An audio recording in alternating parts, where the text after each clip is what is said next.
빅피쉬는 이 서사적인 측면으로도 우리가 할 얘기가 많지만 은유 이 안에 들어가 있는 상징 같은 걸로도 할 얘기가 참 많아서 여러분들에게 그 상징적인 면을 좀 많이 얘기를 좀 오늘은 해볼게요.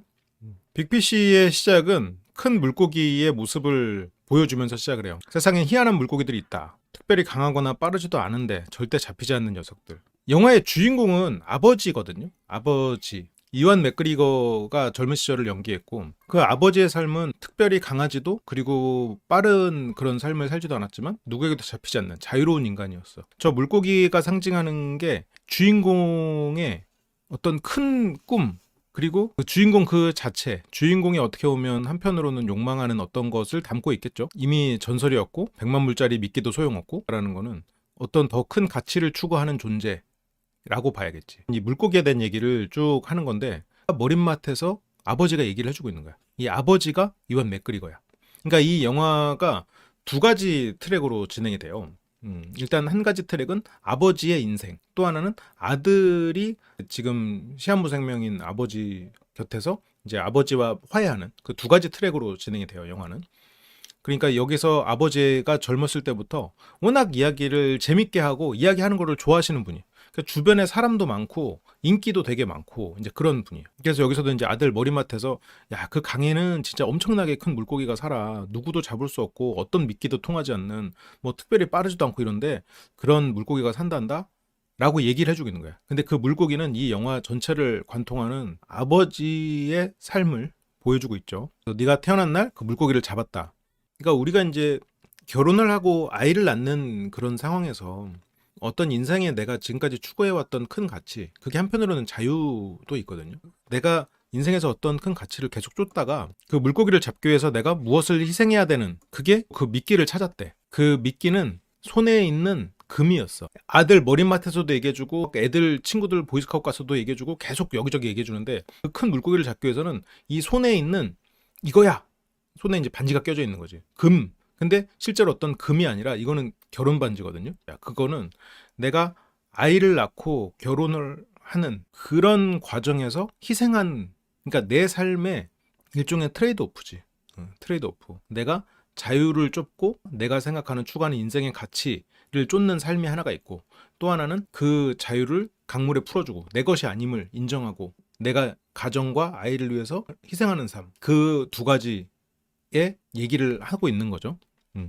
그래서 나는 끼고 있던 반지를 세상에서 제일 강한 줄에 딱 묶어가지고 낚싯줄로 한 거야. 그러니까 그 자기의 결혼 반지를 그걸 낚싯줄에다가 감아가지고 그 물고기를 잡았다는 거야. 그 얘기를 지금 아들 결혼식 하는 장면에서까지 그 며느리한테도 얘기하고 있는 거야. 그러니까 평생을 얘기하고 있으니까 이 아들은 되게 시큰둥하게 들어. 근데 그 아버지에게 그 물고기는 평생 추구했던 어떤 자유 로 대표되는 가치, 내 아내이자 내 아이 엄마에게 바친 정절의 징표를 물고기 먹이로 뺏겼으니 내 가정을 희생하면 내가 자유라는 가치를 쫓을 수 있어. 하지만 그 자유라는 가치는 내가 평생을 쫓아온 거야. 선택의 기로운 거지. 그 산란기에 그 물고기를 잡으려고 했는데 얘가 이제 이 반지를 먹어버린 거야. 어떻게 보면 이 주인공이 자기의 자유와 가치가 드디어 결실을 볼 때가 됐어. 하지만 또 한편으로는 내 사랑과 내 가정이 이루어질 때가 됐어. 뭐를 선택할 거냐는 거지. 이 강에서 제일 똑똑한 이 빅피쉬를 죽여서 내 반지를 꺼낼 거냐, 아니면 이 물고기를 산란을 시키고 내 것으로 만들 거냐. 누구나 인생에서 그런 기로에 서는 것 같아요. 그러면서 이제 그 연설을 이제 계속 하고 있는 거야. 그래서 여기서도 그놈과 전, 이 아버지가 그 연설을 하면서 그 빅피쉬에 대한 얘기를 해. 그놈과 전 정체성이 같았습니다. 같은 운명이었죠. 자기 자신을 상징해요. 그 물고기는. 근데 이제 아들이 그 얘기를 듣다가 이제 지겨우니까 나가버려. 왜 평생을 들었거든. 아빠는 맨날 저렇게 이야기를 지어서만 하는 사람, 정작 자기 얘기는 안 하는 사람, 그렇게 이제 받아들이고 있는 거야. 그래도 이제 엄마는 이제 나갈래는 아들 붙잡고 야 그래도 오늘 그래도 좀 끝까지 들어. 하지만 이제 아빠는 신나. 왜냐면 여기서 이 아빠가 굉장히 인기가 많아요. 사람들이 되게 좋아해. 일단 말도 잘하고, 그리고 사람이 기본적으로 그 어떤 신의가 있어요. 신의가 있었던 사람이어가지고 주변에 사람이 엄청 많아요. 그래서 거기서 그 빅피쉬를 잡으면서 얻은 교훈은 잡히지 않는 여인을 잡을 수 있는 유일한 방법은 결혼 반지를 주는 거란 사실이죠. 그래서 그 결혼 반지를 이제 빅피쉬가 뱉어내고 그거를 가지고 가정을 이룬 거죠. 삶에서 첫 번째 큰 선택지가 여기서 존재하는 거예요. 어떤 희생과 자유, 내가 평생을 쫓아왔던 그런 어떤 가치도 무언가를 위해서 포기해야 될 수도 있는. 근데 이제 사람들은 두 가지를 다 쫓다가 두 가지를 놓치는 경우도 많죠. 근데 그만큼 이 사람에게는 가족이 중요한 존재였죠. 그리고 가치를 추구하는 존재였고. 근데 여기서 아들이 자기 결혼식인데 이제 살짝 삐졌어. 아니 아빠는 그렇게 맨날 그렇게 했던 얘기 또 하고 또 하고, 어? 내 결혼식인데 내가 여기서 들러리 쓰고. 왜냐면 아빠가 인기가 많거든. 살짝 좀 뭐라 그래야 될까? 아버지에 대한 열등감, 원망 이런 게 다 가지고 있는 아들이에요. 아버지는 우리 가족 곁에는 없었고, 내 곁에 없고, 주변 사람을 더 사랑한 그런 사람이라고 생각한단 말이에요. 우리 아들 입장에서는 그래. 왜냐면 아버지는 저렇게 막 가서 어디 가서 하는 게 허풍 떨면서 사람들에게 인기를 누리는, 아들 입장에서는 정작 우리 곁에 있어주지 않은, 내 곁에 있어주지 않은, 그게 이제 아들의 관점이죠. 그러니까 아니 내 지금 결혼식에서조차 응? 내가 들러리다. 아빠 그렇게 모험한 적도 없잖아요. 근데 이제 아버지는 야 다들 좋아하는데 왜 그래? 응? 근데 이제 아들은 안 좋아요, 지겨워요 하고 이제 막 싸움이 나는 거지. 아빠가 우주의 중심도 아니면서 왜 그렇게 하냐. 근데 아버지는 이제 그걸 갖고 사과를 합니다. 그 뒤로 이제 3년간 아버지와 아들은 이제 말을 하지 않게 됐고요. 여기 이제 아들은 직업이 이제 기자예요. 아버지는 일종의 영업을 하세요.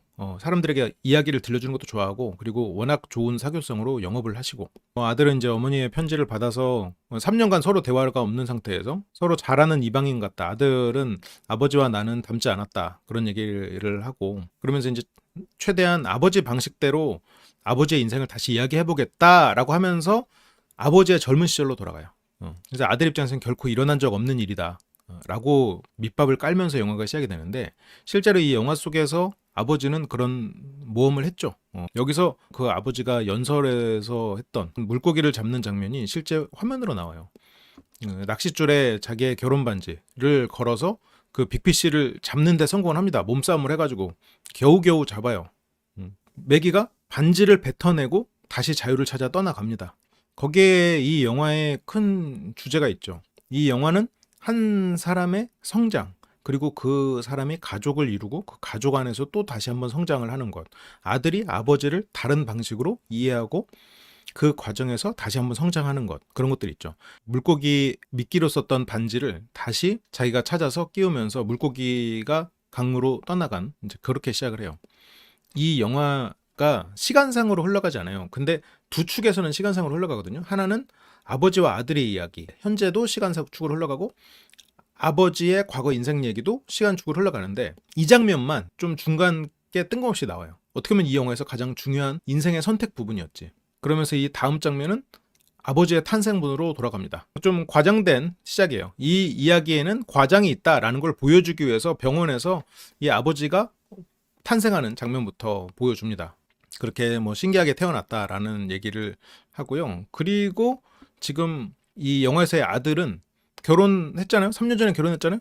아버지는 지금 병원에 입원해 있다가 어쨌든 몸이 안 좋은 상태예요. 치료가 중단되고 집으로 돌아오는 그런 상황이고, 아들은 아내를 그냥 안 데리고 가고 싶어 하는데 아내가 꼭 가고 싶다.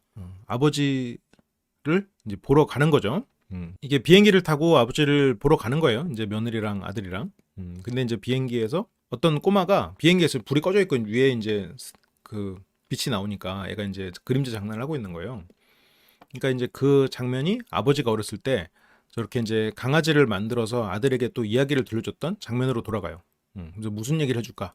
그러면서 그 이야기는 아버지의 또 어린 시절로 돌아갑니다. 아버지의 어린 시절. 아까 아버지가 병원에서 신기하게 태어났어요. 그리고 그 다음 아버지의 또 어린 시절 얘기가 나오는데, 마녀를 만나요. 이 나이 때만 해도 아들은 아버지의 이야기를 좋아했어. 그래서 마녀 이야기를 들려달라고 했거든요. 그 마녀 이야기는 어떻게 보면 아버지의 자신감의 시작이었어. 이때 아버지가 친구 5이랑 같이 이 마녀의 집을 가요. 뭐 아이들은 그런 장난 하잖아요. 뭐 폐가 같은데 가가지고 뭐 탐험하고 오고. 근데 그게 실제로 폐가는 아니고 그 동네에 사는 좀 어른들을 좀 무섭게 생각하고. 근데 여기서의 설정은 저 마녀의 누나를 보면 자기의 죽는 순간을 알 수 있어. 근데 이건 영화적 장치 같고, 그래서 여기서는 헬레나 보넴 카터가 굉장히 중요한 두 역할을 합니다. 두 역할. 하나는 이 마녀 역할, 뒤에서는 마녀라고 불리는 다른 여자 역할을 하는데 둘 다 주인공의 삶에 변곡점을 만드는 그런 상황이죠. 뭐 한쪽 눈알이 유리로 돼 있고 그 죽는 순간을 볼 수 있는데 그 친구들 다섯이서 가가지고 한 친구가 젊어서 심장마비로 죽는 거를 봐요. 여기서 주인공은 어떤 자기의 죽는 모습을 보진 않았어. 근데 주인공은 그 생각을 하고 있었던 것 같아요. 주인공이 가진 여러 가지 장점이 있는데 안 되면 될 때까지 해본다. 어떻게든 될 거야. 그리고 긍정적으로 사고하는 면 그런 장점들이 많은 친구거든요. 근데 뒤에서 주인공이 되게 무서운 숲을 가다가 나는 이때 죽을 때가 아니야 라고 하면서 공포에서 벗어나는 장면이 나와요. 그 공포에서 벗어나기 위해서 우리가 어떤 삶의 자신감, 자부심이 나는 이런 데서 무너질 사람이 아니야. 그게 어떻게 보면 자존감이잖아요. 나는 이런 데서 무너질 사람이 아니야. 미래를 봤기 때문에 아니면 자기가 미래를 확신했기 때문에 이 아버지는 평생을 나는 해낼 수 있는 사람이야. 혹은 나는 이런 것에서 무너지지 않을 사람이야 라고 스스로 믿고 살았다는 거죠. 근데 이런 기억이 실제로 있었을지 없을지는 모르겠지만 최소한 그런 믿음을 가지게 된 계기가 된 거지.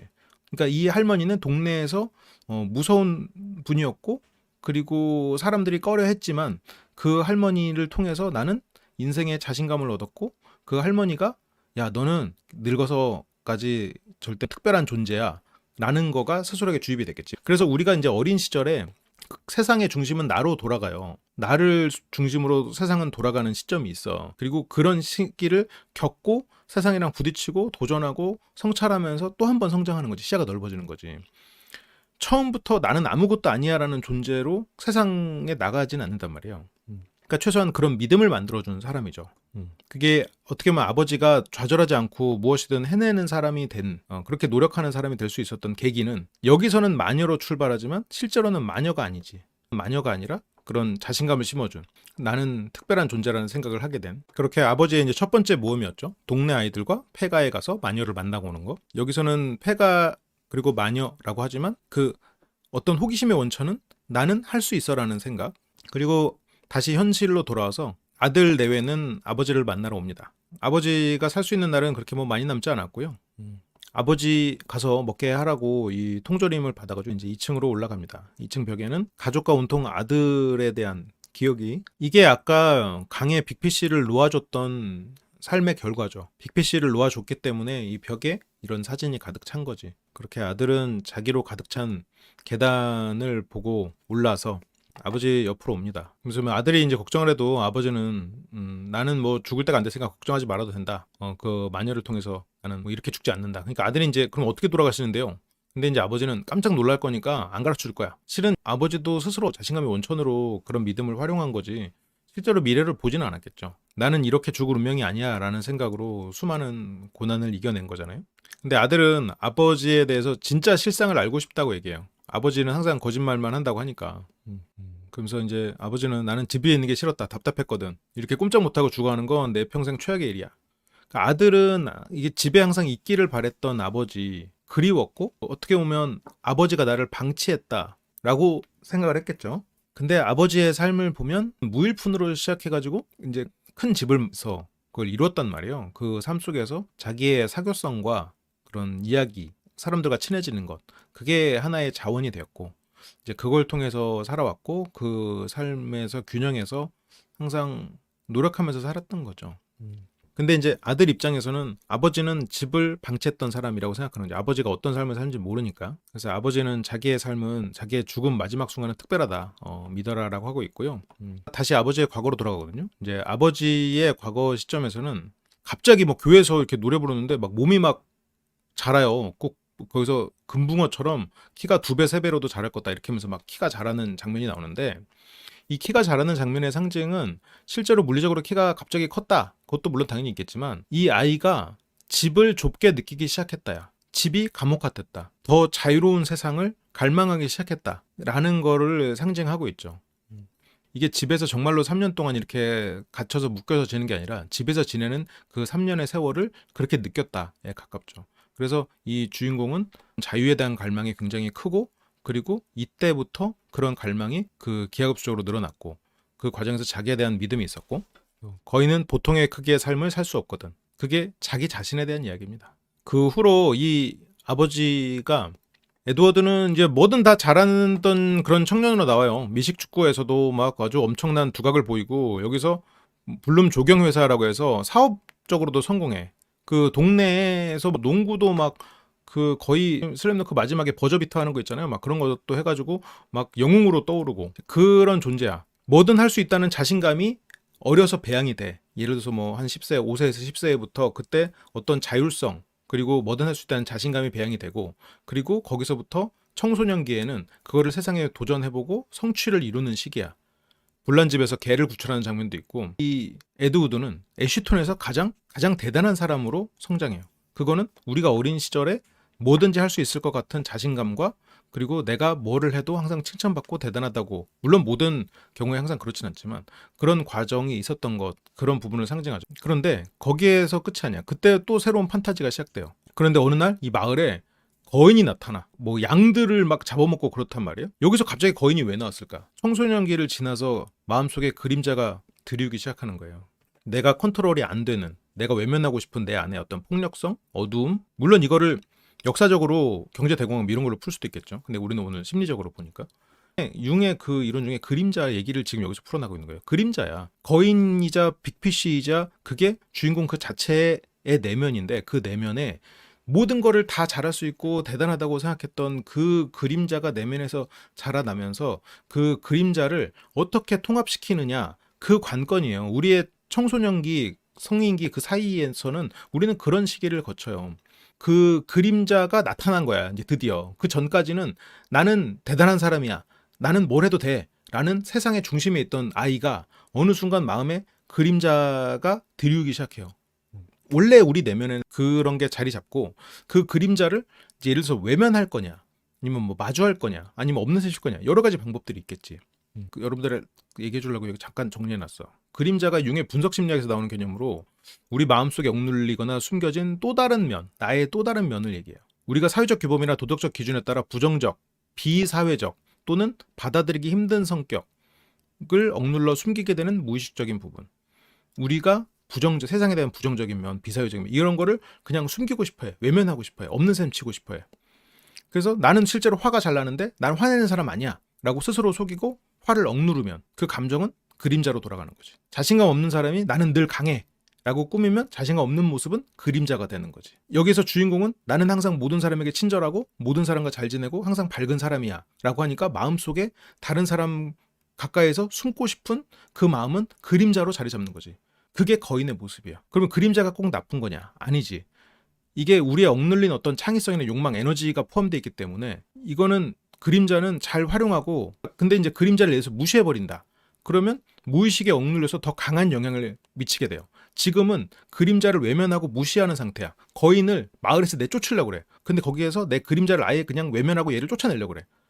그러면 이런 억누르는 감정이 갑자기 폭발해. 거인이 폭력성을 띠겠지. 내가 아니면 다른 사람을 보면서 내 그림자를 보면 그 사람을 어떤 일종의 투사. 그래서 예를 들어서 이제 내가 이기적인데 이기적인 면이 있을 수 있잖아요. 내가 이기적인 면이 있지만 다른 사람의 이기적인 행동을 더 막 유난히 거슬리고 그럴 수 있는 거지. 실제로 내 그림자를 그 사람한테 보이는 거니까.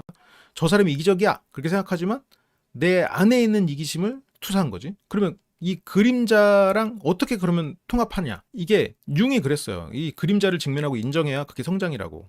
그래서 주인공은 이 거인으로 상징되는 그림자랑 같이 여행을 떠나. 이런 상징들이 정말 끝도 없어. 이 영화가 정말. 한 인간의 성장과 심리적인 부분 이렇게 되는 게 쭉 이어진단 말이에요. 어쨌건 거인의 상징은 그런 의미를 가지고 있어요.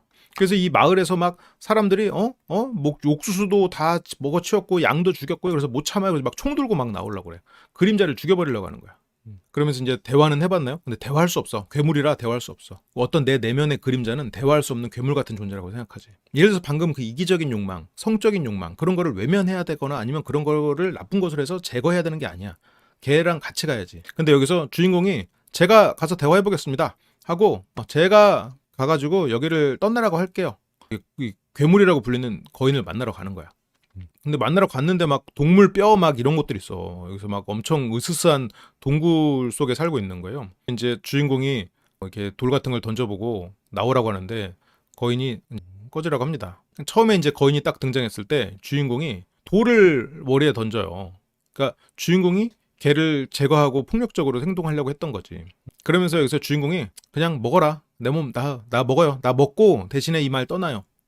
그렇게 이제 거인을 설득을 하거든요. 근데 이게 이제 이야기 속이어서 그렇지 이게 두 가지 관점인 거예요. 하나는 심리적인 상징으로 보는 거고 하나는 아버지의 어떤 이야기, 스토리텔링 두 가지 측면에서 다 볼 수가 있는 건데 어쨌건 심리적인 쪽으로 가면은 융의 그림자로 해석이 되는 거고요.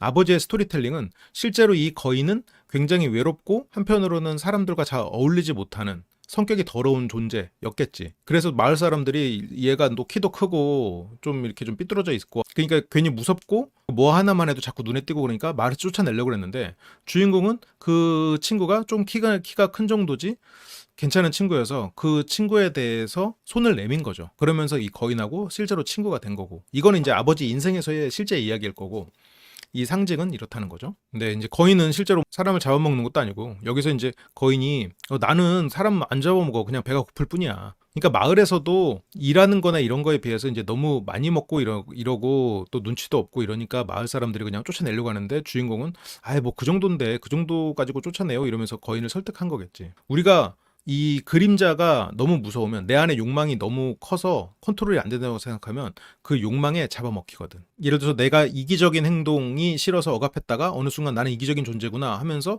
더 이기적인 존재만 남아버리는. 그래서 나 잡아먹으러 가지만 주인공은 어때요? 그래도 대화를 시도했어. 함께 걸어가. 건강한 성장을 이루었지. 그러면서 이제 거인을 설득합니다. 야, 도시 진짜 엄청 넓어. 우리 같이 도시로 가자. 이런 작은 말이 있어서 뭐해? 근데 이제 거인은 너 나 내쫓으라고 하는구나. 내 이기적인 욕망을 밀어내려고 하는구나. 아니야. 너도 내 내면의 한 존재니까 인정하고 가자. 여러분들한테 제가 우리가 월요 상담에서 얘기하잖아요. 내면의 어떤 욕망을 외면하지 말라고. 그걸 쫓아내려고 하지 말라고. 그러면서 여기서 칼과 에드워드. 거인의 이름은 칼. 우린 더 넓은 세상으로 나가자. 우리가 작은 세상에서 살기 위해서는 내 안에 그림자를 외면하고 살아도 돼. 어차피 내가 이 세상 안에서는 왕이고 모든 사람들이 나를 추앙하고 그 온실 안에서는 그림자를 외면하고 없는 셈 하고도 돼. 근데 온실 밖으로 나가서 세상에 마주하려면 내 그림자를 통합해서 가야 돼. 그림자가 없는 셈 치고 나는 항상 밝은 사람이에요. 항상 좋은 사람, 나는 좋기만 한 사람이에요. 그렇게 하는 걸로 울타리 밖으로 나갈 수는 없어. 그래서 이 주인공은 내 내면의 그림자를 통합하는 시도가 시작되면서 더 넓은 세상에 마주하기 시작하는 거야. 거인 이름 칼6 노렸을까요? 그런가? 그런가? 그래서 칼인가? 진짜 그럴지도? 그러면서 두 사람은 악수를 해요. 악수를 하고 떠나기 시작합니다. 그럼 도시에 어울릴 준비를 하자 이러면서 거인은 옷을 차려입고 그 마을을 떠나요. 이 마을에 언제든지 돌아올 수 있는 황금 열쇠. 이거는 이 열쇠는 뭐냐? 애착이에요. 애착은 언제든지 돌아갈 수 있는 안전지대를 의미해. 이 마을에 언제든지 돌아와서 쉴 수 있는 내 마음의 안전지대를 품고 마음의 그림자를 마주한 채 세상으로 나가는 상황이에요. 이제 마을에서 떠나니까 아주 그냥 다 축복을 해주죠. 우리의 문은 항상 열려 있으니 언제든 돌아와라. 그때 이제 막 퍼레이드랑 같이 막 가는데 그 전에 미래를 보여줬던 그 마녀 할머니가 불러가지고 한마디를 들려줍니다. 큰 고기는 안 잡히기 때문에 자기 길을 갈 수 있다. 무엇을 해도 네가 선택을 하고 너의 그 가치를 찾아라. 자기의 기준에 따라서 살아라는 그런 의미였겠지. 해석에 따라서 여러 가지 될 수 있을 것 같아요. 그 마을을 떠나요. 그러면서 칼과 에드워드는 갈림길을 만납니다. 이 갈림길은 무슨 의미일까? 거인은 직진해요. 에드워드는 우회해. 쉬운 길은 택해. 거인은. 왜? 이기심은 직진하고 싶어요. 쉬운 길을 선택하지. 뭐 새로운 거 해보고 싫어. 나 그냥 편하게 갈래. 하지만 내 에드워드 본체는 나는 어려운 길을 선택해서 무언가 도전을 해보고 싶다라는 생각이 있지. 근데 그러니까 도전적인 사람조차도 그 안에 그 사람의 그림자에는 안주하고 싶은 마음이 존재하는 거야. 그래서 여기에서 어떤 그 고난의 시기가 생성되는 거잖아요. 내가 세상에 마주하면서. 그때 내 안의 그림자는 그 길로 가기지 말자 그래. 회피하고 싶어 해. 내가 어떤 세상에 마주하는 것에서 도망치고 그것을 다른 방식으로 합리화를 시키는 그런 마음이 존재하지. 하지만 에드워드는 험난한 길을 선택해요. 더 큰 성장, 더 큰 모험, 위험을 감수하면서 더 도전하는. 에드워드는 그런 사람이잖아요. 근데 그런 사람이기 때문에 그림자도 존재하는 거야. 그림자가 없을 순 없어. 그림자가 없는 상태로 그 험난한 길을 못 버티거든. 그래서 두 사람은 이제 갈라져요. 그러면서 자기는 저 숲을 통과하겠다 라고 하면서 자기의 가방조차 맡겨버립니다.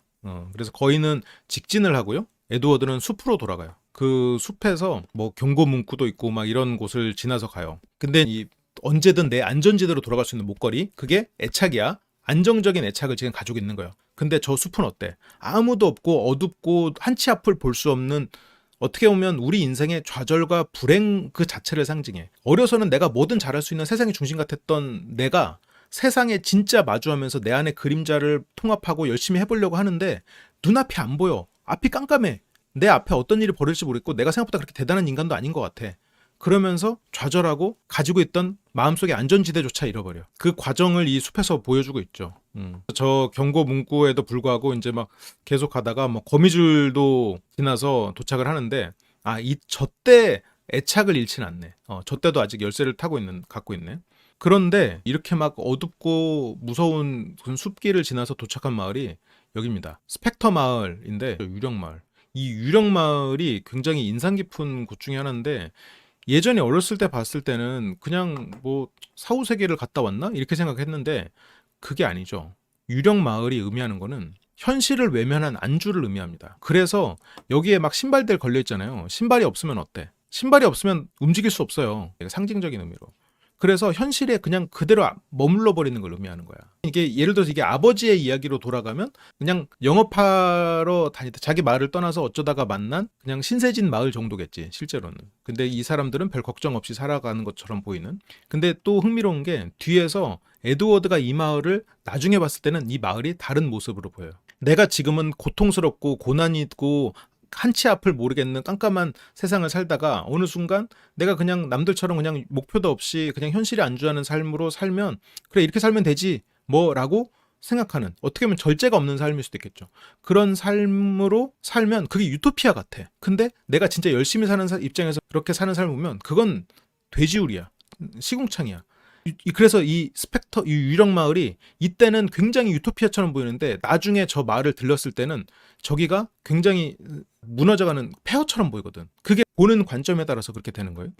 열정 넘치던 젊은 시절엔 편안하고 쉬워 보이는 삶에 정착한 사람들이 딱 저렇게 보이는 것 같아요. 그러니까 그런 걸 상징하는 거지. 한번 성장을 하고 그 고난을 겪고 나서는 저런 것을 다시 돌아봤을 때 다시 돌아가지 않는 거죠. 다시 돌아갈 수 없는 거야. 근데 저 삶에는 어떤 순수도 있어. 예를 들어서 이거를 그렇게 해볼 수도 있겠죠. 대학교 때 어떤 철학이나 그거에 내가 꽂혀서 그거를 같이 연구하던 친구들이 있어. 근데 물론 뭐 철학이 나쁘다는 거 아니고, 그 실제로 철학과가 아님에도 이제 그런 현실에서 벗어난 일종의 현실 도피적인 그런 데 몰입했었어. 그게 한편으로는 안주지. 나는 이렇게 아름다운 걸 하고 있어라고 생각하면서.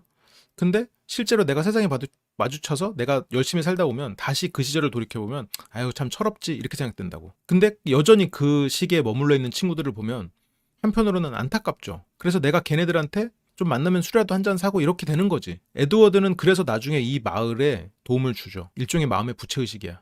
그러면서 여기에서 또 다른 한 사람을 만나요. 시인을 만나. 스티브 부셈이죠. 여기서 원래 유명했던 시인이었던 사람이 이 유령 마을에 정착해서 살고 있어. 그래서 이 사람은 막 여기서도 이제 시를 쓴다고 쓰고 있는 거죠. 여기서 이제 살고 있는 동안 이 제니라는 이 친구가 주인공의 신발을 훔쳐가지고 이 빨랫줄에 던져서 걸어버려요. 주인공은 제니에게 붙잡혀서 어디도 가지 못하는 상태가 된 거죠.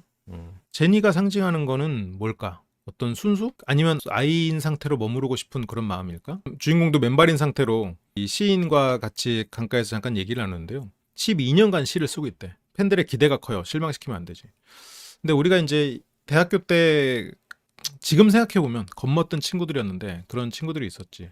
그러니까 진짜로 문학을 하는 친구들도 있지만 자기가 어떤 문학가 아니면 사상가, 어떤 철학가라고 생각하고 현실을 외면하고 그런 것들로 되게 같은 얘기 레파토리 돌려 쓰면서 어디 뭐 여자를 만나도 얘기하고 친구를 만나도 그렇게 멋있는 척 얘기하고, 그때는 그런 친구가 참 멋있어 보이는데 나이가 들어서 보면 그런 친구들은 제대로 무언가를 해내지 못하는 경우가 있죠. 어떻게 보면 팀 버튼은 작가이면서도 그런 사람들에 대한 살짝 비판적인 시선을 보내고 있는 것 같아요. 여기서 이제 주인공이 좀 시를 쓴다고 하니까 보여달라고 하는데 그 시가 아주 짙은 잔디, 아주 푸른 하늘, 나는 이 마을이 좋다. 이거 뭐 문체도 쓰겠어. 그러니까 딱 삼행 썼다고 하니까 이 시인이 상당히 불쾌하죠. 현실에 안주해버린 사람이기 때문에 더 이상 발전이 없어. 가능성에 중독돼 있는 상태. 지금 그게 이 유령 마을의 상태죠. 그러다가 이 주인공이 강가에서 목욕을 하고 있는 한 여인을 만납니다. 그 여인이 옷을 입지 않고 있어서 그 장면은 저만 봤고요. 보고 싶으면 영화 보세요. 네. 지금 뱀이 그 여인을 물러가가지고 그 뱀을 이렇게 붙잡아요. 그래서 그 여인의 목숨을 구하지. 여기서 이제 제니가 나타나거든요. 근데 그 제니 말로는 그게 물고기래. 그건 여자가 아니라 물고기야. 아무도 못 잡아. 일종의 저것조차도, 그러니까 빅피쉬는 주인공을 상징하면서 자유를 상징하는 거지만 하나의 높은 이상이겠죠. 그 여인은 물고기이자 하나의 어떤 가능성. 그렇지만 그 가능성을 쫓다가 나는 피가 빨리는 상황. 여기서 제니랑 이제 걸어가면서 얘기를 하는데, 아우, 저 8살인데, 여기서 근데 참고로 에드워드가 18살이에요. 노안이죠. 그래서 우리 10살 차이밖에 안 나네? 그러면서 이제 제니가 살짝 구애를 합니다. 근데 그 물고기가 사람마다 다르게 보인댔잖아요. 남주한테는 왜 나체 여인으로 보인 걸까요? 그러게요. 그 생각은 못 해봤네. 왜 그랬을까? 18살의 젊은 남자니까? 자유가 아니라 어떤 이상인 것 같아요. 환상에 가까운 이상이지. 본인의 욕망. 그래서 이 마을에서는 또 다시 이제 축제가 열리고요. 시인은 여러 여인들에 둘러싸여서 시를 쓰고 있죠. 이게 약간 좀 풍자적인 건데, 저 시인은 시를 쓰는 게 목적이야? 아니면 시인이라는 것을 내세워서 여자들에게 선망, 추앙받는 게 목적이야? 내가 어떤 가능성을 내세워서 부모님에게 잔소리를 덜 듣는 게 목적인 사람도 있고, 내가 어떤 시인이라는 것을 내세움으로써 여자들에게 인기를 얻는 게 목적일 수도 있는 거고, 우리가 어떤 가능성에 매몰돼서 잘못된 가치를 추구하고 붙잡을 수 없는 것에 현혹되어 계속해서 현실에 실제로는 안주해 있지만 나는 무언가를 하고 있다고 착각하는, 어디에도 가지 않으려는, 신발조차 없어서 떠날 수 없는, 모험을 할 수도 없고 호기심으로 성장할 수도 없는 상태. 그 상태가 이 마을의 상태죠. 그거는 인간이 아니야. 유령인 상태야. 존재하지 않는. 근데 이 주인공은 이게 막 축제를 즐기죠. 여기 지금 제니는 10년 후에 결혼하자. 10년 후에 결혼하자는 아니고 10년 후에는 나이 차이 몇 살 안 나네요. 뭐 이제 그러면 이렇게 하면서 여기도 뭐 결혼 상대라고 해주고 있고요. 그러니까 모든 것이 그냥 준비돼 있는 안주된 상태. 내가 쫓지 않아도 다 그냥 주어지는 상태. 그 상태가 지금 이 유령 마을의 상태죠.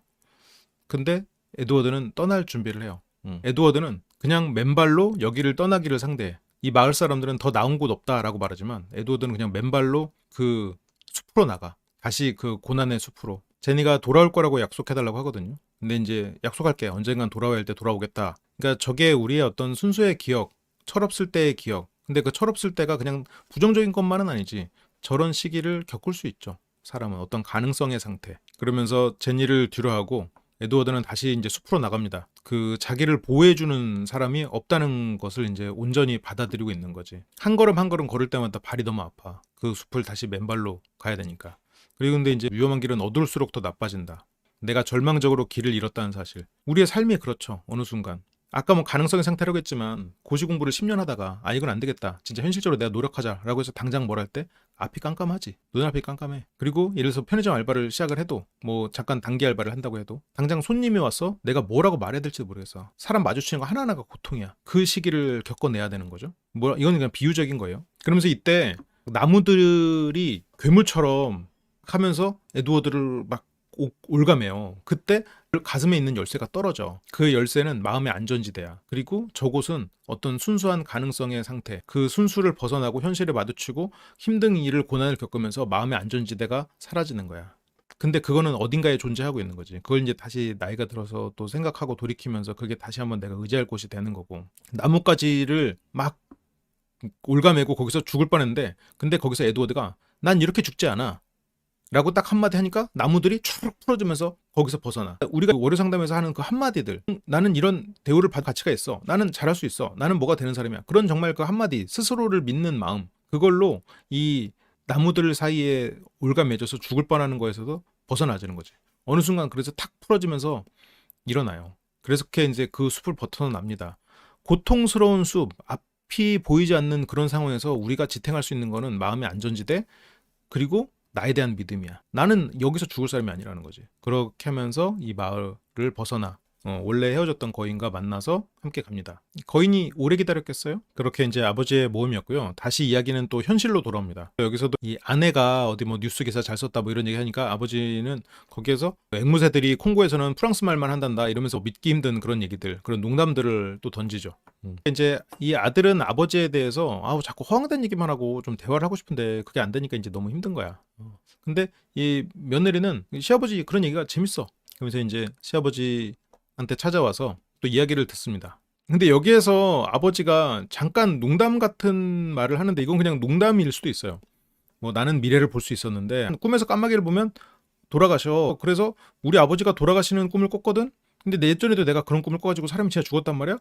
그런데 우리 아버지가 돌아가시는 꿈을 꾼 날 아버지가 돌아가실까봐 아버지한테 그 말 했는데 그래서 아버지가 하루 종일 걱정했대. 근데 이 옆집에 우유 배달부 아저씨가 죽은 거야. 뭐 약간 이런 농담. 좀 흔한 농담 같은데 한편으로는 진짜 어려서 어떤 사생아로서 아버지의 사랑을 못 받고 방황하는 시기가 있었던 본인의 불안정한 회피적인 부분이 있는 건 아닐까? 이게 그냥 이 아버지는 이렇게 농담 따먹기를 잘하고 그냥 스토리텔링 하기를 좋아하는 사람인가 싶기도 하고 한편으로는 이 사람 아버지의 어떤 어린 시절의 가정 환경은 아버지와 애착을 형성하는 거에 있어서는 좀 어려움이 있었던 건 아닐까라는 생각은 있어요. 근데 그것까지는 조금 과할 것 같고 그러면서 이제 다시 아버지의 모험으로 돌아갑니다.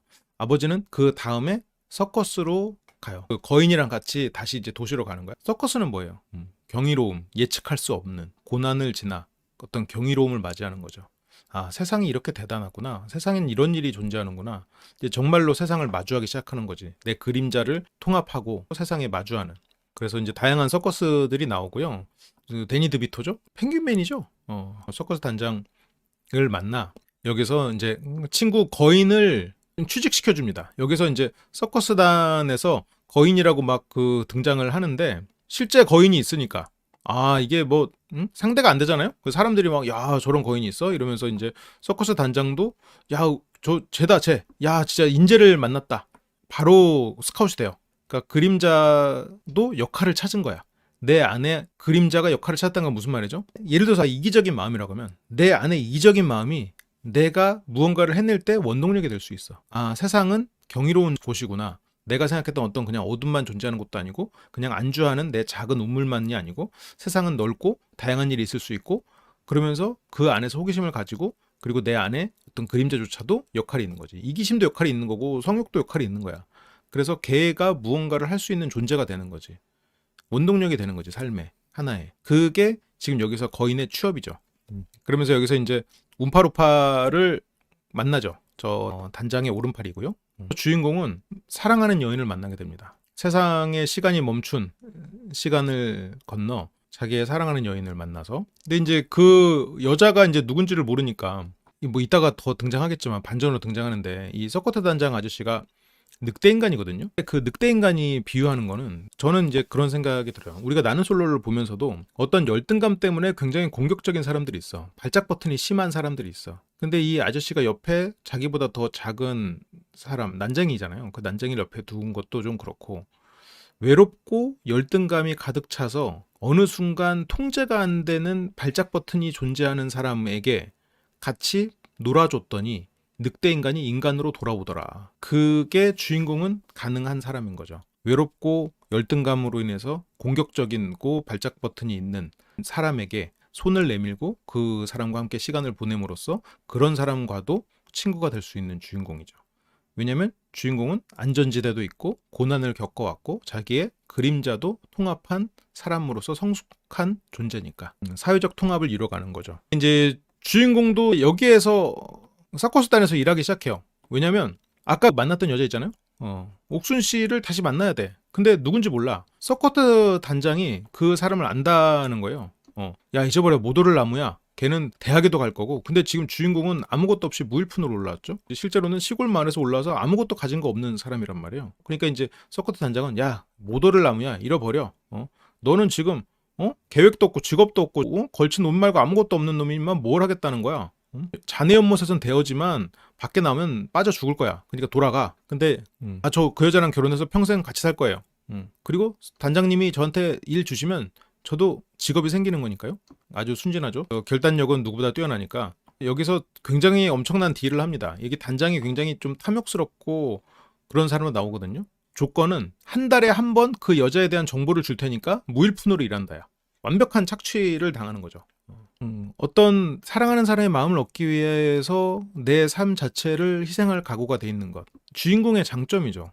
모든 것을 진심으로 대한다. 그래서 이 장면은 사자 머릿속에 이제 머리 넣기 막 이런 거, 이런 거 서커스를 매달 하면서 안 먹고 이제 뭐 나흘까지 연속으로 일한 적도 있어가지고 막 그렇게 일을 하면서 뭐 하나 알려줘. 그러면은 자네 인생의 사랑은 가장 좋아하는 곳이 황수선화라네. 뭐 이런 거 알려줘. 황수선화 딱 그 한마디 들으면 한 달 동안 와 황수선화 와 그 여자는 황수선화를 좋아하는구나. 막 혼자 막 그런 꿈을 꾸면서 그러면서 또 다음 달에 와가지고는 그녀는 대학에 갈 거야. 그리고 또 그 다음에 와서는 그녀는 음악을 좋아해. 혼자서 막 그렇게 상상을 하면서 몇 달 동안 그렇게 계속 정보를 들었는데 이게 뭐 아무리 들어봤자 이게 모이는 정보가 별거 없잖아요. 도저히 안 되겠어가지고 밤에 이 단장을 찾아갑니다. 그 단장이 봉고차 같은 데서 혼자 살거든요. 근데 이제 그 밖에 사람들이 뭐 이렇게 포카를 치면서 있어. 컨테이너가 막 흔들흔들해요. 어떤 그 마구니적 생각으로는 여기서 단장이 무언가 좀 하고 계신가? 이렇게 생각이 잠깐 들었지만 실제로 이제 그 문을 열고 나서 그 문에서 나온 거는 늑대였어. 그러니까 늑대 인간이야, 단장이. 이런 거는 지금 어떻게 비유할 수 있냐? 그 여자를 다시 만나기 위해서 서커스단에서 적은 돈 받아가면서 일하다가 도저히 단장님 저 너무 착취하시는데요? 저 그냥 나갈게요. 그러니까 단장이 이 늑대 인간처럼 갑자기 야 어디가 또 발작 버튼 막 포악하게 하는데 그런 성격이 센 단장에게 아유 단장님 에이 그래도 그러시면 안 되죠 하면서 막 친구처럼 지내서 친구가 됐던 거야. 그러니까 단장이 아 그래 나를 정말 순수하게 좋아주는 이런 청년도 있구나 하면서 마음이 녹은 거지. 그런 거를 비유적으로 보여주는 거죠. 여기서 이 장면이 흥미로운 게 움파루파가 은 총알을 갖고 나와. 여기서 움파루파가 울거든요. 그러니까 단장을 사랑하는 사람조차 상처 주는 사람. 그러니까 이 단장은 정확히 그런 사람이죠. 자기의 열등감 때문에 자기와 가까운 사람에게조차 상처를 주고 마는 사람. 그래서 나를 이 사람이 좋아하지만 이 사람이 나를 사랑하지만 그 마음조차 의심하고 고통 주는 사람. 근데 주인공은 그런 사람의 마음도 녹일 수 있는 사람이야. 왜? 신의가 있고 스스로 성숙한 존재이니까 언제든 노력해서 나는 할 수 있어라는 기본적으로 세상에 대한 긍정적인 시각, 호기심이 있는 사람이니까. 그래서 은총을 가져와서 그 단장을 쏴버리려고 하는데 여기서 주인공이 쏘지 말라고 하고 나뭇가지를 던져. 늑대가 된 단장이 그 나뭇가지를 가서 물어와. 그래서 보통 악마라고 불리는 것들의 대개가 실은 외롭고 약한 존재더구나. 이런 사회적으로 관계를 맺을 때 악마라고 불리는 사람들, 외롭고 약한 사람이어서 그걸 감추기 위해서 더 센 척을 하고 그런 발작 버튼이 드러나고 주인공이 그런 존재에 대한 이해를 하고 그 사람들과 가까워지고 잘 지낼 수 있는 방법에 대해서 깨달은 거지. 그래서 이제 밤새 그 나뭇가지 던져가면서 그 늑대 인간 단장을 놀아준 거예요. 그래서 아침이 돼서 인간으로 돌아와서도 저걸 물고 있는 거죠. 여기서 단장이 물어봐. 나 아무것도 안 죽였지? 발작 버튼으로 해서 분노가 터져 나오고 나서 제정신이 돌아와서 또 후회하잖아요. 후회해. 그런 사람들은 후회해. 그러니까 이제 제정신이 돌아오고 대화가 또 되는 거야. 그러니까 여기서 주인공이 아유 뭐 토끼 몇 마리만 죽였어요. 그래서 사람을 해치지 않았다는 거. 그러면서 단장은 주인공을 재평가합니다. 네가 가진 건 적지만 대단한 거야. 사람을 이해하는 어떤 단순하게 말하면 일종의 사교성일 수도 있겠지만 그러면서 단장이 얘기를 해줍니다. 그 여인에 대한 이야기를 해주고 황수선화 이게 황수선화군요. 주인공은 황수선화 한 송이를 가지고 자기가 한눈에 반했던 그 여성을 만나러 옵니다. 그리고 그 여성을 만나러 와서 나는 당신을 찾으려고 3년이나 일했어요. 그리고 처음 본 순간 완전히 반했다. 근데 여기서 여성은 저 약혼자가 있어요. 저 약혼자가 있어서 안 됩니다. 라고 하는 거지. 이 여인의 약혼자는 작은 마을에 있던 그 주인공을 질투했던 그런 사람입니다. 하지만 여기서 이제 약혼자가 있다는 말에 주인공은 포기하잖아요. 나는 너랑 결혼할 거야. 라고. 그러면서 주인공은 계속해서 구애를 해요. 하늘에다가 이렇게 막 비행기로 해서 I love 산드라라고 막 하고. 근데 이런 것들이 우리는 몇 컷으로 봤지만 실제로 굉장히 오랫동안 진실된 마음을 보여준 거지. 진실된 마음을 지속적으로 보여준 거죠. 그리고 성격적으로 성숙하고 온화하고 재치 있는 모습. 당장 돈도 없고 가진 것 없는 사람이지만 같이 있으면 즐겁고 그리고 나를 진심으로 사랑해주고 열정적인 그 모습을 보고 어쨌건 이 시대에는 대학 진학률이 높진 않았을 거 아니에요. 그래서 굉장히 사회적으로 성공할 가능성이 높은 사람이죠. 굳이 따지자면 계급 차이가 난다고 볼 수도 있는 정도로. 그럼에도 불구하고 이 여성은 이 주인공의 그런 모습에 서서히 마음이 열리고 있는 거죠. 이 영화에서 가장 낭만적인 장면 중에 한 장면이 나오죠. 황수연아를 쫙 깔아놓고 5개 주에 전화해서 내가 결혼할 유일한 방법이라고 하면서 이 남자 주인공 보면은 진짜 어떤 사업가 같아요. 사업가의 열정이 있어. 너는 잘 모르잖아. 나이 모르잖아. 하지만 이제부터 알면 된대. 아주 좋아 죽는군요. 그때 등장하는 게 고향 친구. 고향에서부터 에드워드에게 열등감이 있었던 그 친구. 마녀의 누나를 봤을 때 젊은 시절에 생을 마감하는 자신의 모습을 봤던 그 친구죠. 그 친구가 와가지고 자기 여자한테 자꾸 찝쩍대니까 겁나 때려요. 엄청 많이 맞았는데 이거는 그 아버지의 나레이션이에요. 그때 나를 때리는 그런 과격한 행동이 그의 심장병을 악화시켜가지고 이른 나이에 세상을 뜬다. 이게 또 뭐죠? 나를 괴롭히는 사람이 있을 때 기다리면 그 사람이 강물을 향해서 떠내려온다는 그런 얘기가 있잖아요. 그 정확히 워딩이 뭐더라?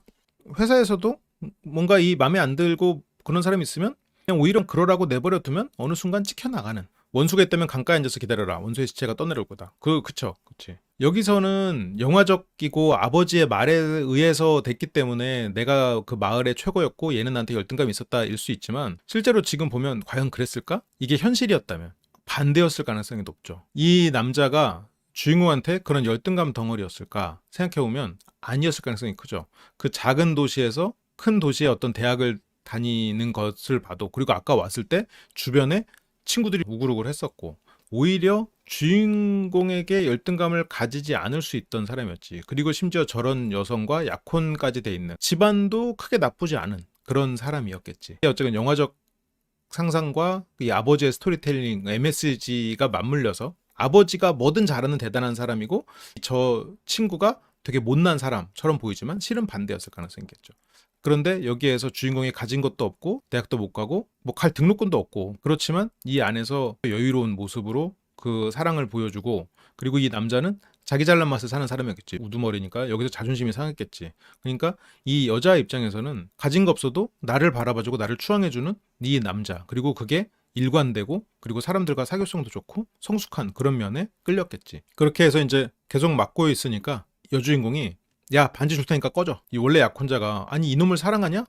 이 사람이 낯설지만 너보다 좋아. 아마 이 친구는 오만하고 뭐든 지기 싫어하고 그런 사람이었겠지. 주인공은 인간적으로 성숙한 존재야.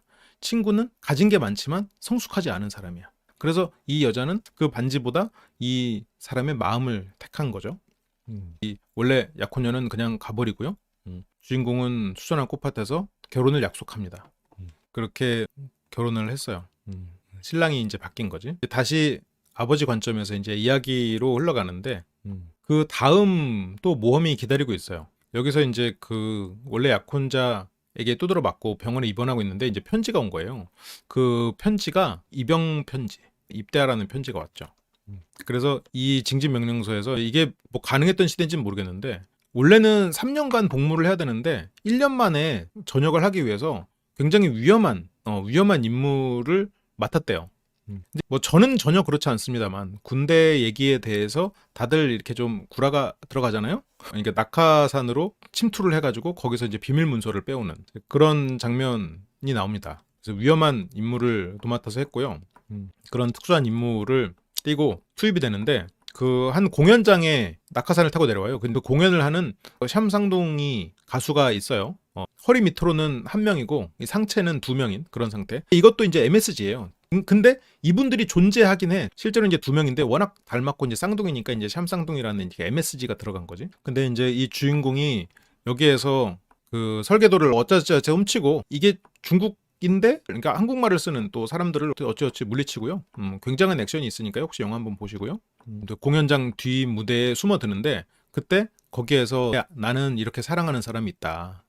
황수선화 꽃밭에서 그 사랑을 고백하고 결혼을 약속했던 그 사람의 이야기를 들려주면서 이 가수들이 그거에 대해서 감동을 하고 이 사람을 도와주기로 마음을 먹습니다. 그래서 이 두 사람의 도움으로 돌아오게 되죠. 근데 그 돌아오는 과정이 좀 길었고 부대랑 연락이 안 되니까 지금 여주인공에게 사망 통지서가 가버린 거야.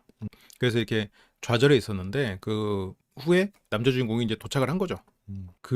그리고 다시 이제 현재로 돌아와요. 근데 이 남자 주인공이 전쟁을 겪는 이런 과정은 어때요? 우리가 결혼을 하고 그리고 아이를 가지는 그런 과정, 성장해서 무언가를 책임져야 되는 그런 과정을 암시로 나타내고 있죠. 군인이라는 건 어떤 존재죠? 명령에 복종해야 되는 존재. 그리고 또 뭐죠? 책임감이 과중한 존재, 자유가 절대적으로 없는 존재. 그런 시기를 겪죠. 사랑하는 사람을 만나서 더 자유로워지지 않잖아. 어떤 더 큰 책임감에 시달리죠. 그리고 그 규칙에 얽매이는 것들이 존재하고 일종의 전쟁 같은 사랑이라는 것도 뭐 같은 비유일 수 있겠지만 그 시기를 상징하죠. 처음에 이 사랑이 시작할 때는 황수선화 꽃만 있는 그런 것 같지만 내가 인생에서 책임을 져야 되고 그리고 내가 이 아내와의 관계에서 책임도 있지만 이 가정을 책임지기 위해서 세상의 룰을 더 지켜야 되고 나를 깎아내야 되고 그런 상황들. 결혼을 하면 마음에 그런 생각이 들지. 예를 들어서 내가 결혼을 안 한 상태의 나라면 어떤 가정이 없는 상태의 나라면 굳이 안 해도 될 일을 아니면 그냥 때려쳐 꺼져 할 수 있는 것들을 못 끌어줘. 부장님한테 조인트 까이고 싸대기 맞고 와도 얼굴에 침이 날라와도 자기 테이블에 와서 가족 사진 보고 웃는 거죠. 그게 남자 여자를 떠나서 그게 가장의 모습이죠. 그게 이런 위험한 군 생활로 비유되는 그런 상징이죠. 가족이 생겨난 것에 대한 책임감 때문에 감수해야 되는 것들, 그런 순간들을 암시하죠. 그리고 이 장면에서 현실로 넘을 때마다 이 집이 등장을 해요. 이 집. 이게 지금 현재의 상태예요. 아들 내외가 와서 지금 자고 있는 상태. 근데 이 집이 에드워드 삶의 어떤 성공, 저걸 위해서 인생을 갈아 넣는 장면들이 이제 나오죠. 근데 아버지와 어머니가 그렇게 낭만적으로 만난 것을 아들은 뭐 딱히 믿지 않아요. 아예 그냥 두 분은 그냥 대충 만나셨어. 근데 이 아내는 또 프랑스 사람이잖아요. 굉장히 그런 낭만적인 얘기를 또 듣고 싶어요. 근데 아들은 아버지는 집에 별로 없었어. 아버지는 그렇게 낭만적인 척하고 그러지만 사람들하고 어울리는 거 좋아했고 집에 별로 붙어있지도 않았어. 어디선가 다른 삶을 살 거란 생각도 했지. 그러니까 아들은 아버지가 바람둥이일 수도 있다. 그리고 우리 가족보다 더 사랑하는 존재가 있었을 거다. 이런 생각들을 하는 거지. 자기가 혼자서만 주인공이 되고 싶어하는 그런 사람이다. 근데 혼자서 주인공이 되고 싶어하는 사람이 자기 집 벽을 아들 사진으로 꽉 채우지 않았겠죠. 근데 이제 아들 눈에는 이제 그런 게 안 보이는 거지. 아버지는 이 주한 곳을 견딜 수가 없어서 그냥 이야기를 지어내는 거야. 그러니까 아들은 한편으로는 아버지의 사랑을 받고 싶으면서도 아버지는 나를 사랑하지 않고 우리 집을 지루해해 라는 생각을 하는 거죠. 아버지가 자유를 추구하는 사람이고 거인 같은 존재, 어떻게 보면 한 집에 정착할 수 없는 거인 같은 존재였을지도 모르지만 그래도 자기가 살아있는 동안 엄청난 책임감과 아내를 사랑하는 마음, 가족을 위하는 마음은 의심할 수 없는 건데 이제 아들은 그렇게 생각하고 평생을 산 거죠. 어쨌건 아빠랑 얘기를 해. 그러면서 이제 가족들이 아버지와 아들이 이야기할 수 있는 그런 시간을 마련해 줍니다. 그러면서 아들이 물어봐요. 빙산 얘기를 합니다. 빙산은 10%밖에 안 보여요. 아버지의 삶도 나한테는 너무 빙산 같아요. 작은 부분밖에 모르겠어요. 나는 아버지가 누군지 모르겠어요. 아빠는 맨날 뻥만 치잖아. 뭐가 진실이에요? 이러는 거지. 제가 너무 아버지 이야기를 다 사실로 믿어서 모든 게 다 사실이 아니란 걸 알게 됐을 때 난 좀 바보가 된 기분이었다. 근데 이거는 또 한편으로는 성장해가는 자녀의 마음이기도 해. 어려서 부모는 슈퍼맨이죠. 대단한 인간이야. 대단한 존재고 모든 것이었어. 근데 어느 순간 그렇지 않다는 걸 깨닫게 돼. 부족해. 그리고 더 갈구하게 되는 마음을 부정적으로 해석하기도 하지. 무슨 말이냐면 부모님하고 더 놀고 싶은데 부모님하고 못 노니까 부모님은 날 사랑하지 않아 라는 식으로 해석해버려. 여기에서 그런 해석을 해버리다가 다시 부모를 이해하는 그런 과정으로 흘러가죠. 그러니까 이 영화가 정말 입체적이고 너무 좋아. 이게 그냥 단순히 아버지와 아들의 이야기로만 풀어가도 할 얘기가 많고 아버지의 삶을 인간의 한 성장으로서 심리적으로 풀어가도 할 얘기가 많고 아버지는 너는 나를 사기꾼이라고 생각하는구나. 근데 사기꾼이 아니죠. 그래서 아들이 저에게도 아들이 생겨요. 그 애가 절 이해 못한다면 저 절망할 거예요. 그래서 아버지가 내가 어떤 사람이길 원하니? 나는 평생 내가 아닌 적이 없다. 네가 잘못 본 거다. 라고 그냥 그렇게 얘기를 하거든요. 근데 이제 어쨌건 두 사람이서는 좁혀지지 않는 간극이 생긴 거죠. 아직은 아들은 아버지를 이해할 만큼 세상을 살지 못했어. 그리고 이제 아들이 아버지의 이 수영장을 좀 치우는데 여기서 그냥 착각인지 착신인지는 모르겠지만 물고기를 봐. 큰 물고기가 여기서 이렇게 헤엄치는 걸 보거든요. 그러면서 이제 아버지가 아들을 조금씩 이해해 가기 시작하는 것을 암시적으로 보여줘요. 저게 저 수영장에 뭐 실제로 그런 큰 물고기가 살았다라고 이런 건 아니고 저 물고기 자체는 어떻게 보면 아버지가 갈망한 어떤 자유잖아요. 인생의 가치잖아. 아버지라는 역할로서가 아니라 한 개인으로서 갈망했던 것이잖아요. 그러다가 아들이 이제 깜짝 놀라고 이제 창고를 정리를 하다가 아버지의 과거의 이야기가 진실일 수도 있다는 가능성을 마주합니다. 그게 아버지의 군대에서 사망 통지서. 이제 어머니가 이제 그 얘기를 들려줘요. 그러면서 이제 아들이 조금 의아해해. 진짜라고? 그러면서 또 아버지의 이야기로 넘어가는데 그래서 전쟁이 끝나고 이제 다른 일. 아버지는 나온 대학도 없어. 아버지가 그냥 농담처럼 사생아인 그런 드립을 쳤지만 부모님에게 받은 어떤 그런 기반도 없었을 거라고 보여. 집안도 안 좋아. 대학도 학벌도 안 좋아. 게다가 심지어 군대에서는 사망 통지서까지 있어가지고 기록에 사망이라고 남아있어. 할 수 있는 일이 굉장히 한정적이야. 그런데 아내는 임신했어. 그 손가락을 팔려고 전국 팔도를 돌아다니는 거야. 근데 이제 그 외판 일이 아주 잘 됐어요. 이 아빠가 인물도 좋고 그리고 말도 잘하고 워낙 사교성도 좋고 그리고 사람 자체가 긍정적이고 성숙한 사람이니까 저렇게 돌아다니면서 돈을 벌기 시작하는 거죠. 컨테이너에서 살고 있는 가족을 위해서 돈을 벌고 있죠. 은행에 이제 저금하러 왔는데 그 시인을 또 만나요. 스티브 부셈이 다시 만났어. 우연히 만났어. 그러면서 이제 하는 말이 네가 떠난 후 나는 현실을 깨달았다. 내가 모르는 삶이 있더군. 이게 시에 대한 비유인 거지 시가 나쁘다는 거 아니에요? 여기서 이제 시인은 어떤 시인에 대한 비하가 아니라 현실을 외면한 사람에 대한 비하인 거지. 현실에 에드워드의 영향을 받아서 현실에 마주하기 시작한 거죠. 그러면서 이제 여행을 시작했다. 그래서 여기서 뭐 하냐라는 말에 지금 여기서 되게 뜬금없는 장면이 나오는데 여기에서 강도 짓을 해. 이것도 좀 과장된 비유인데 이 시인이 현실에 마주하면서 본인의 노력을 통해서 돈을 버는 게 아니라 일확천금을 꿈꿨다. 혹은 어떤 그 지원금이나 이런 거에 틈새를 이용해서 남에게 의존하는, 국가에 의존하는 삶을 살았다. 둘 중에 하나의 비유가 아닌가 싶어요. 어쨌건 현실에 마주하려고 나왔는데 여행 다니면서 여러 가지를 했는데 지금 답을 못 찾겠으니까 저렇게 파괴적인 생각을 하고 있었든 아니면 의존적인 생각을 하고 있었든 근데 이제 그런 것들을 비유적으로 말해주는 거지. 근데 여기서 우연히 총을 그냥 어쩌다 보니까 주웠다가 그냥 같이 강도질을 해버렸어. 이제 딱 은행을 털러 왔는데 은행에 돈이 없어. 저희 은행 파산했거든요. 비밀로 해주세요. 저걸 비밀로 해주는 조건으로 은행 강도한 게 잡히지 않은 거야. 이런 그 손 하나 들고 그리고 뒤에서 이게 굴착기 나오고 뭘로 돈 벌었는지에 대한 암시가 나오고 있죠. 그런 정보를 들어서 이 시인은 뒤에서 이제 벼락부자가 되는 그런 설정으로 이어집니다. 이제 그 시인은 그렇게 부자가 돼서 돈을 $10,000나 보내줘가지고 그 돈으로 집을 샀어. 여기서 주인공이 많은 사람들을 만나고 다니니까 그런 정보들이 존재했을 거고 정보에 대해서 뭐 사례금을 받긴 했겠지만 그 돈으로 집을 사진 않았겠지. 아버지가 전국 팔도를 돌아다니면서 팔았던 그 외판으로 집을 산 거지.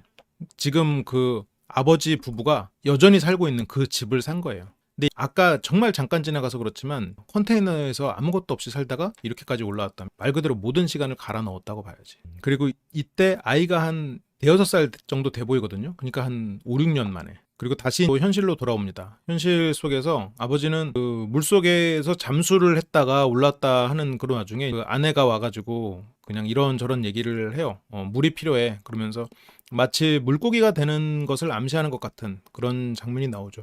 이 남편이 물속에 들어와서 이제 숨을 참는 연습이 죽음을 예습해 보는 거잖아요. 남편을 보면서 슬픈 아내. 그렇게 하면서 이제 두 사람의 사랑하는 모습이 나왔고, 그 다음에 다시 이제 아들이 아버지의 삶이 그렇다면 정말 진짜였을까? 아버지의 삶은 어디서부터 어디까지가 진짜였을까라는 생각에 아버지가 산 땅을 보러 갑니다. 땅은 어디겠어? 지금 저기 뒤에 있는 여인이 헬레나 보넨 카터죠. 마녀 역할로도 분장을 하고 유령 마을의 제니를 찾아갑니다. 제니는 피아노 강사고 피아노 강습을 하면서 살아가고 있고요.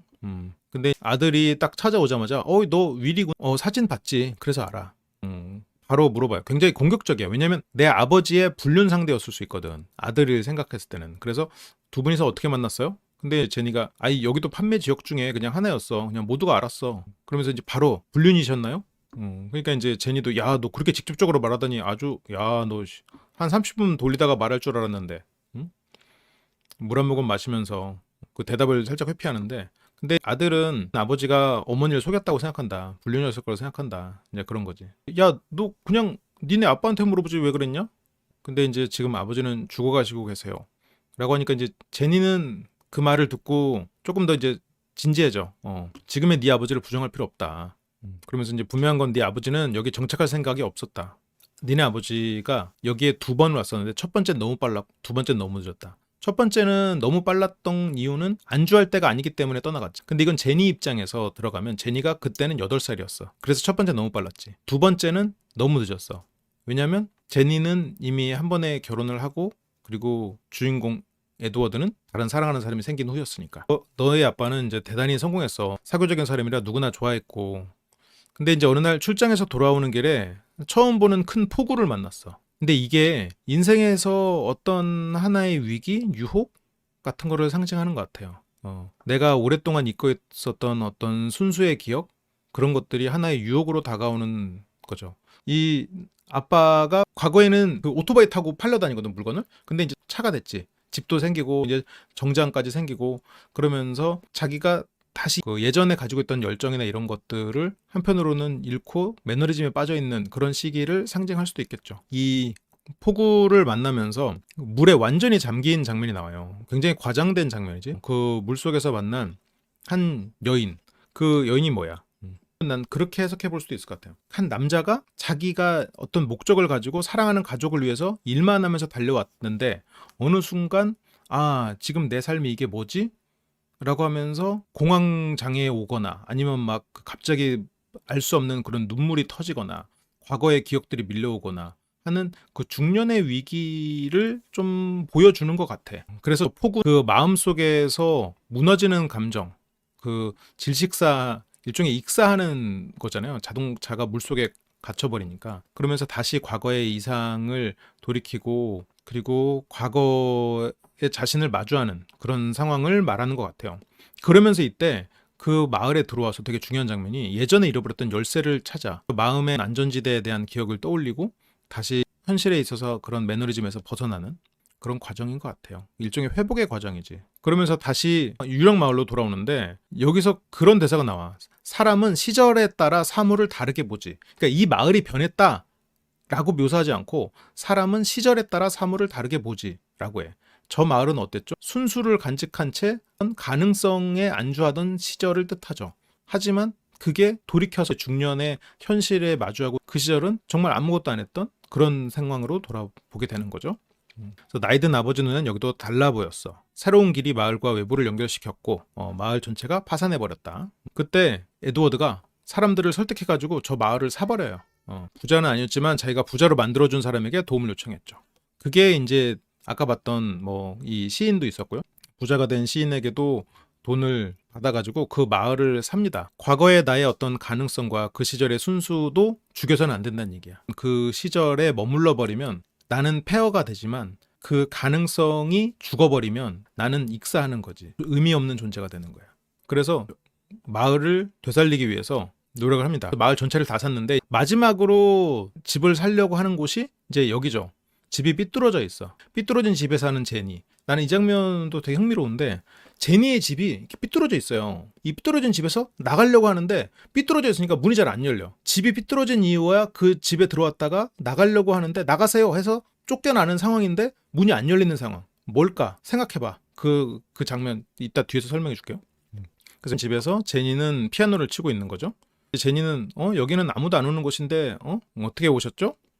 에드워드는 여기를 이제 고쳐주겠다. 나는 사람들이 행복한 게 좋다. 근데 제니는 나는 그런 행복에 관심 없다. 에드워드는 제니가 제니구나라는 걸 알았어. 그러면서 성이 달라졌는데 결혼했나요? 그러니까 제니는 이혼을 했어요.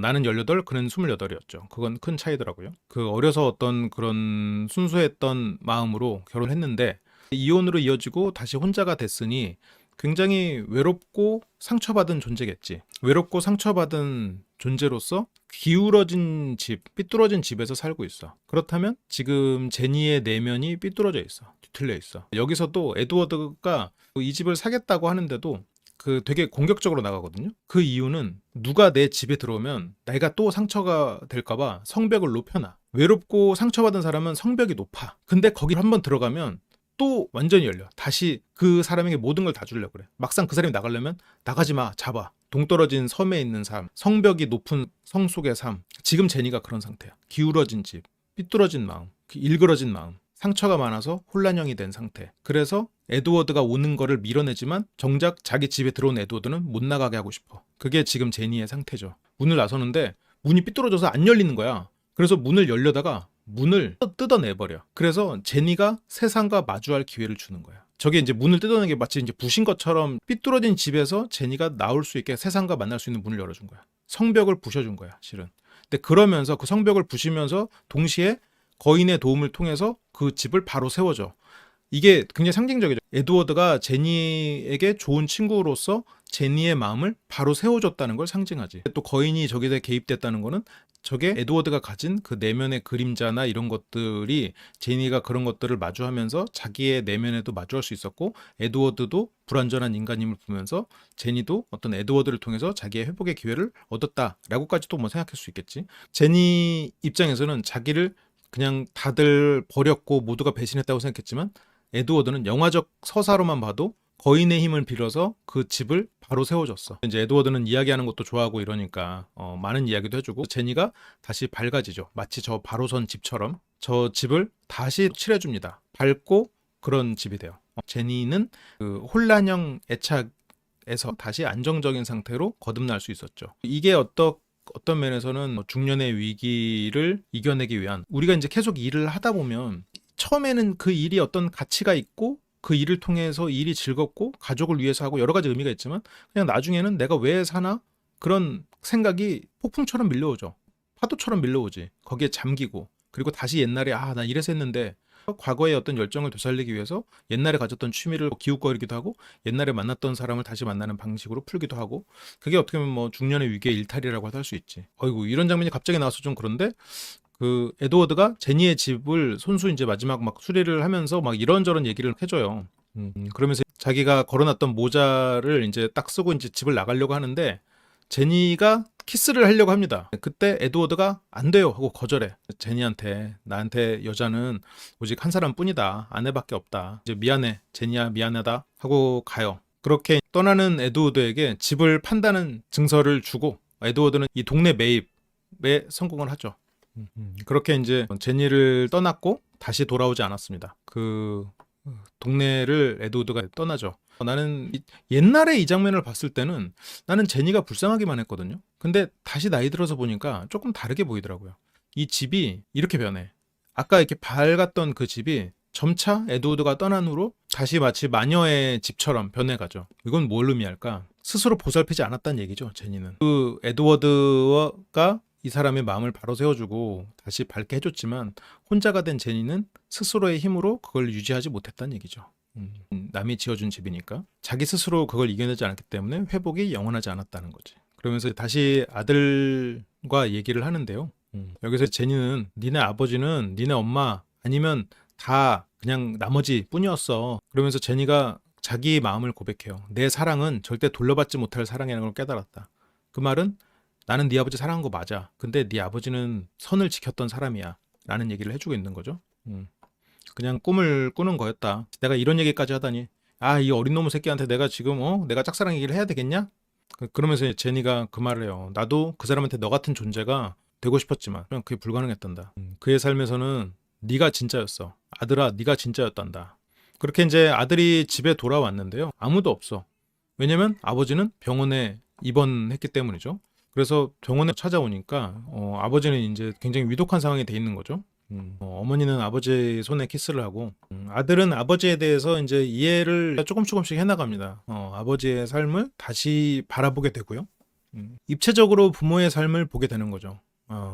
부모의 말, 그리고 내 기억, 그리고 그거를 다시 부모가 이렇게 살았겠구나라고 재구성하는 것. 어떻게 보면 관객에게도 그런 숙제를 줘요. 왜냐면 여기서 아버지가 자기 입으로 존나 가난했는데 내가 진짜 빡세게 성공했어요. 그렇게 말 안 하거든. 그냥 손 흔드는 모습 하나 나오고, 거기에서 마치 은행 강도질하던 사람에게 $10,000 받아서 짠 성공 이렇게 나오거든요, 영화상으로. 근데 실제로 그렇지 않잖아요. 우리가 그의 삶을 재구성할 수 있단 말이야. 재구성해보면 아무것도 가진 게 없는 아버지가 그렇게 성공했구나라는 게 보인단 말이야. 그러니까 그런 것들이 어떻게 보면 우리에게 주어진 하나의 숙제인 거지. 우리의 삶에도 그런 재구성이 필요하겠죠.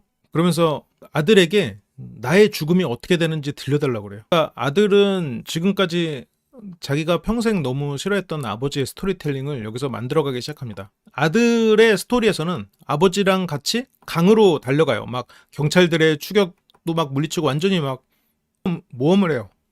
아버지랑 같이 강으로 향하니까 원래 알고 지내던 그런 친구들, 막 거인이 와가지고 찾기를 터주기도 하고, 원래 알던 친구들이 강가에서 다 축복을 해주고 있는 거예요. 그리고 막 신발은 강에다 걸고, 여기 보면은 그 친구 거인도 있고요. 그리고 여기 그 움파루파 아저씨도 있고요. 그런 친구들이 쫙 있으면서 막 축하해 줍니다.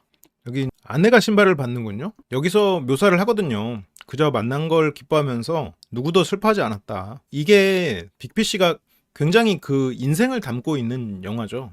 그래서 이 영화가 갑자기 떠올랐어. 그리고 되게 해보고 싶었고, 한 사람의 성장, 청소년기, 중년기, 중년의 위기, 중년의 위기를 지나서 또 인생을 마무리하는 과정이 쭉 담겨 있죠. 이런 철학들, 슬프지 않고 그저 만난 거를 기뻐할 수 있는 삶. 그렇게 이제 아내에게 결혼 반지를 건네주면서 다 인사를 나누고 강에서 물고기로 돌아갑니다. 원래 모습이 된다라는 표현을 해요. 인생의 아이러니죠. 인생의 아이러니. 그러면서 이제 아버지가 눈을 감고요. 그래서 아버지의 장례식에 가족들이 도착을 합니다. 아버지의 장례식에서 아버지가 얘기했던 사람들이 도착해.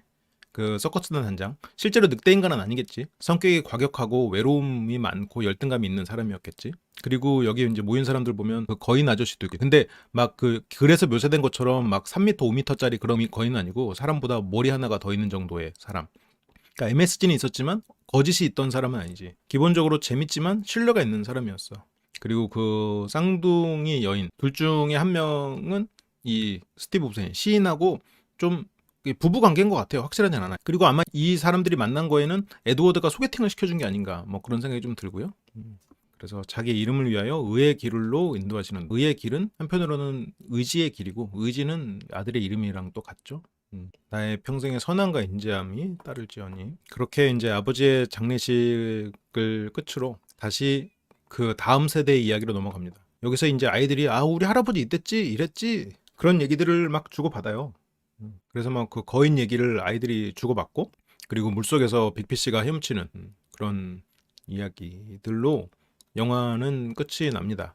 빅피쉬가 도약을 하면서. 제가 어쨌건 빅피쉬에 담긴 어떤 스토리텔링이나 그런 측면은 굳이 더 깊게 다루지 않으려고 했어요. 이 안에 담긴 어떤 심리적인 인간의 성장을 은유적으로 나타낸 부분들을 위주로 분석을 해드리려고 했고, 두 부분을 좀 강조하고 싶었어요. 하나는 인간의 성장 속에서 내면의 그림자, 를 통합하는 과정, 그리고 안주하지 않아야 되는 그런 부분, 인간의 어떤 가능성의 영역과 순수의 영역이 존재해서 또 안주하고자 했던 그 마음과 그때 나를 완전히 외면하고 버려서는 안 된다는 것, 또 그런 것들, 그리고 또 그 인생의 어떤 책임감, 그 고통, 나를 완전히 죽이고 새로 태어나야 되는 정도의 규율을 지켜야 되는 새로운 규칙에 순응하는 더 소중한 걸 위해서 나를 바꿔야 되는 그런 부분들, 그리고 더 나아가서는 아들 입장에서 보이지 않는 부모의 삶, 그렇지만 그게 재구성되는 그런 과정들, 그래서 자식이 부모를 이해해 나가는 그런 과정, 이런 것들이 정말 쭉 담겨 있죠.